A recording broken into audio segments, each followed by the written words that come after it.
أعوذ بالله من الشيطان الرجيم. بسم الله الرحمن الرحيم.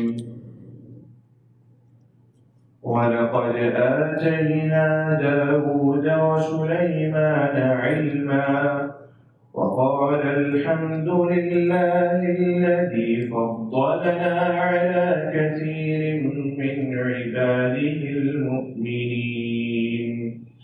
وورث سليمان داود وقال يا أيها الناس علمنا منطق الطير وأوتينا من كل شيء إن هذا لهو الفضل المبين. وحشر لسليمان جنوده من الجن والإنس والطير فهم يوزعون حتى إذا أتوا على واد النمل قالت نملة يا أيها النمل ادخلوا مساكنكم لا يحطمنكم سليمان وجنوده وهم لا يشعرون.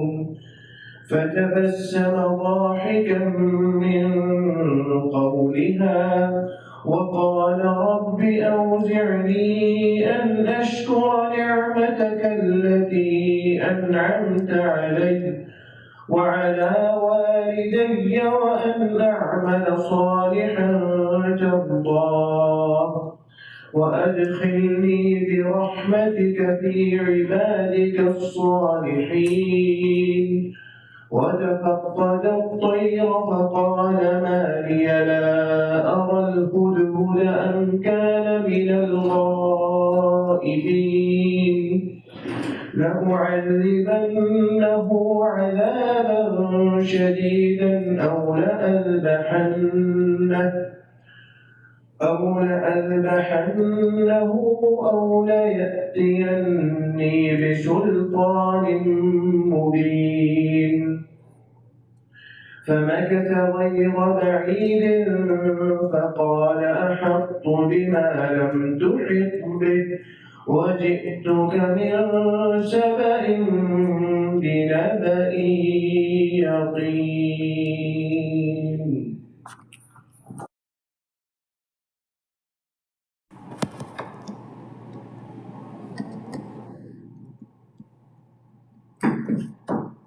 أعوذ بالله من الشيطان الرجيم. بسم الله الرحمن الرحيم.